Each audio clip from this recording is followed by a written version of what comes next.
In today's lesson, we'll be learning about the point of intersection with a focus on equations. In a previous lesson, we learned that a point of intersection can be found in 4 different ways. Today, we're going to focus on finding a point of intersection with substitution, which involves equations and algebra. The first step of substitution is to convert equations to slope-intercept form, which is y equals mx plus b. The equation of the blue line appears to be already in slope-intercept form, while the equation of the red line appears to not be in slope-intercept form. Ideally, I'd like both equations to be in slope-intercept form, but one is good enough. The second step of substitution is to substitute one equation into another equation and solve for x. We can start with the equation of the blue line, or we can start with the equation of the red line. In this particular case, I'm going to start with the equation of the red line, which means I'm going to rewrite it exactly as it looks. 5x minus 4y equals 11. The next step here is a little bit confusing. We already know that y is equal to 3x minus 15. We can see that there's a y right over here.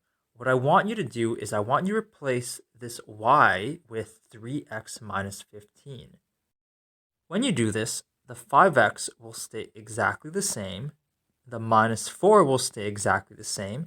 Now, when you are replacing y with 3x minus 15, I'm going to put it in brackets. 3x minus 15. And the 11 on the other side stays exactly the same. When you have a number in front of a pair of brackets, that means you need to use a distributive property, which means everything inside the brackets is going to get multiplied by negative 4. The 5x is going to stay exactly the same. Negative 4 times 3x is going to give you negative 12x.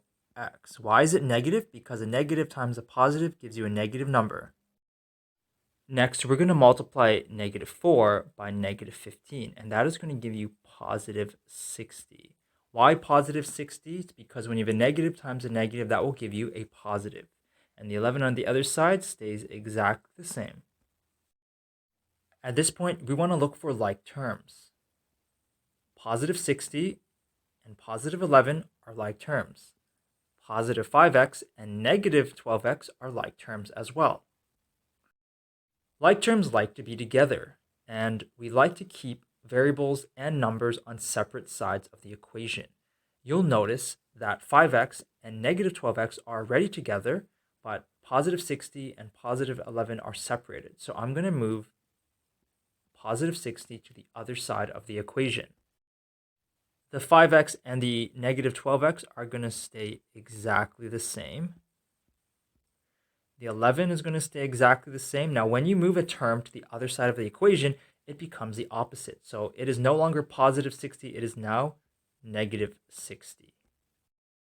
We'll want to simplify both sides of this equation. So on the left side, 5x minus 12x, that is going to give you negative 7x. And on the right side, 11 subtract 60, that is going to give you negative 49. Now, what we want to do here is we are going to divide this by negative 7 because the opposite of multiplying something by negative 7 is dividing it by negative 7. And what you do to one side of an equation, you must do to the other side of an equation. These numbers are going to cancel out, which leaves me with just x. And negative 49 divided by negative 7 will give you positive 7. Why positive? Because when you have a negative divided by a negative, that will give you a positive number. Therefore, x is equal to 7. However, we wanted to find the point of intersection of this blue line and red line, and a point of intersection is made up of 2 numbers. We still need to find that second number. In our third step, we're going to substitute our value of x into any equation and solve for y. I would recommend you to use the equation which is already in slope-intercept form. Next, I'm going to replace the variable of x with the number 7. We just figured that out. So that's going to be y equals 7 minus 15.